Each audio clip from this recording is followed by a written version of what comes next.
കൊല്ലം ശാസ്താംകോട്ടയിലെ വാനരന്മാർക്ക് ഓണക്കാലം കുശാലാണ്. വിഭവസമൃദ്ധമായ സദ്യയാണ് ശാസ്താംകോട്ട ക്ഷേത്രത്തിലെ ഭക്തർ വാനരന്മാർക്ക് നൽകുന്നത്. തിരുവോണ സദ്യ കഴിക്കാൻ ക്ഷേത്രത്തിലെ വാനര സദ്യാലയത്തിൽ നിരവധി വാനരന്മാരാണ് എത്തിയത്.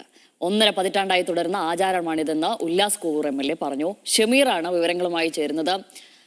ഷമീറെ, എന്തൊക്കെയാണ് അവിടെ നിന്നുള്ള കാഴ്ചകൾ? പറയൂ. അതായത് രാമായണവുമായി ബന്ധപ്പെട്ട വിശ്വാസമാണ് ഇത്തരത്തിൽ വാനരന്മാർക്ക് സദ്യ നൽകാൻ കാരണം. കഴിഞ്ഞ 1.5 പതിറ്റാണ്ടായിട്ട് നമുക്ക് പിന്നിൽ കാണുന്ന ഈ ക്ഷേത്രത്തിലെത്തുന്ന അമ്പലക്കുരങ്ങന്മാർക്ക് സദ്യ വിളമ്പാറുണ്ട്.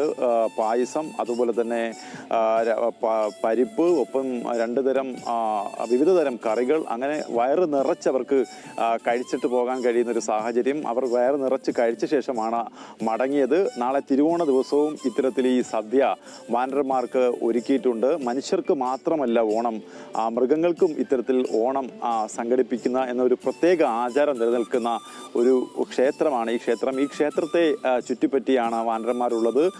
ധർമ്മശാസ്താവിന് പ്രിയപ്പെട്ടവരായുള്ള ശിഷ്യന്മാരാണ് ഈ വാനരന്മാരെന്നാണ് വിശ്വാസം. അവർ കൃത്യമായി ഇവിടെ ഈ ക്ഷേത്രം കേന്ദ്രീകരിച്ച് ജീവിക്കുന്നവരാണ്. ക്ഷേത്രത്തിലെത്തുന്ന ഭക്തർ കൊടുക്കുന്ന പഴവും മറ്റുമൊക്കെ കഴിച്ചാണ് അവർ ജീവിക്കുന്നതെങ്കിൽ ഓണ ദിവസം അവർക്ക് 2 ദിവസം, അതായത് ഇന്ന് ഉത്രാടം നാളിലും നാളെ തിരുവോണ ദിവസവും നല്ല ഉഗ്രൻ സദ്യ അവർക്ക് നൽകിയ ശേഷമാണ് ഈ ഭക്തർ പിരിഞ്ഞു പോകാറുള്ളത്. ഇന്നിപ്പോൾ ആ സദ്യയുടെ 1ാം ഘട്ടം കഴിഞ്ഞു. 2ാം ഘട്ടം അല്പസമയത്തിനകം നടക്കും. അങ്ങനെ വലിയൊരു ആചാരം ഉള്ള ഒരു ക്ഷേത്രം കൂടിയാണ് ഈ ധർമ്മശാസ്ത്ര ക്ഷേത്രം. നമുക്ക് ഉല്ലാസ് കോവൂരിൻ്റെ വാക്കുകൾ തന്നെ കടമെടുത്താൽ മനുഷ്യർക്ക് മാത്രമല്ല മൃഗങ്ങൾക്കും ഇത്തരത്തിൽ വിശാലമായ ഓണമുണ്ട്. ഒപ്പം തന്നെ ഈ ക്ഷേത്രത്തിന് പുറത്ത് ചന്തക്കുരങ്ങുകളുണ്ട്. അവർക്ക് ഈ സദ്യ പിന്നീട് നൽകും. അതായത് അവർ ഈ അമ്പലത്തിനുള്ളിലേക്ക് കേട്ടിട്ട് ഞാൻ ഷമീറിലേക്ക് വരാം വീണ്ടും. 5 പതിറ്റാണ്ടായി, ഏകദേശം 53 വർഷമായി മുടങ്ങാതെ ചെയ്തുകൊണ്ടിരിക്കുകയാണ്. ശ്രീ അരവിന്ദാക്ഷൻ പിള്ള അവറുകളാണ് ഉത്രാടത്തിന് കൊടുക്കുന്നത്. അതുപോലെ തന്നെ ശ്രീ ബാലചന്ദ്രൻ അവറുകൾ തിരുവോണത്തിനും. അപ്പോൾ തീർച്ചയായും ഈ ശ്രീധർമ്മശാസ്ത്ര ക്ഷേത്രത്തിൽ നടക്കുന്ന ഈ കർമ്മ പരിപാടി ഇത് അമ്പലവാസികളായിട്ടുള്ള സാധുക്കളായിട്ടുള്ള കുരങ്ങന്മാരാണ്. ഇവർ പുറത്തു പോയി ശല്യം ഉണ്ടാക്കിയോ മറ്റു പ്രശ്നങ്ങളൊന്നും ഉണ്ടാക്കുന്നവരല്ല.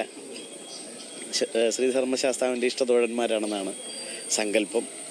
നമുക്കറിയാം, നമ്മുടെ നിയോജക മണ്ഡലത്തിലെ വളരെ പ്രധാനപ്പെട്ട ഒരു ദിവസമാണ് ഇന്ന് ഈ വാനരസദ്യ നടത്തുന്നു എന്നുള്ളതുകൊണ്ട് തന്നെ ഈ കുരങ്ങുകൾ ഇവിടുത്തെ അമ്പലത്തെ ചുറ്റിപ്പറ്റി മാത്രം ജീവിക്കുന്നവരാണ്. ഇവിടുത്തെ പൂജാവശിഷ്ടങ്ങളും മറ്റ് സാധന സാമഗ്രി, ഭക്തർ കൊടുക്കുന്ന സാമഗ്രികൾ, ഭക്ഷണ കാര്യങ്ങളുമൊക്കെയാണ് അവർ കഴിക്കുന്നത്.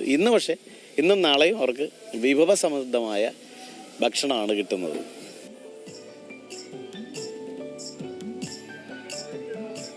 തുടർന്നോളൂ.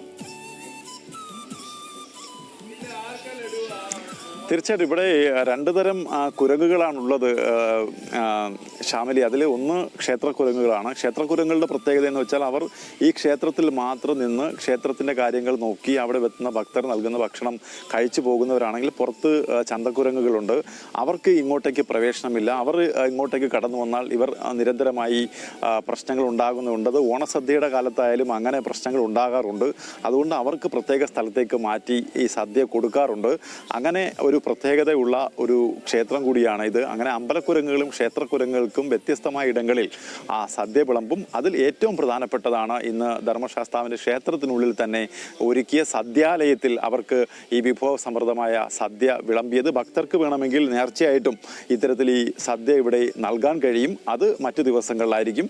ഓണ ദിവസങ്ങളിൽ ഇത്തരത്തിൽ ക്ഷേത്രഭാരവാഹികളും ചില ഭക്തരും ഒക്കെ ചേർന്നാണ് ഇത്തരത്തിൽ എല്ലാത്തരം, അതായത് നമ്മൾ മലയാളികൾ കഴിക്കുന്ന എല്ലാത്തരം വിഭവസമൃദ്ധമായ ഐറ്റങ്ങളും ഉൾപ്പെടുത്തിയുള്ള സദ്യ നൽകുന്നത്.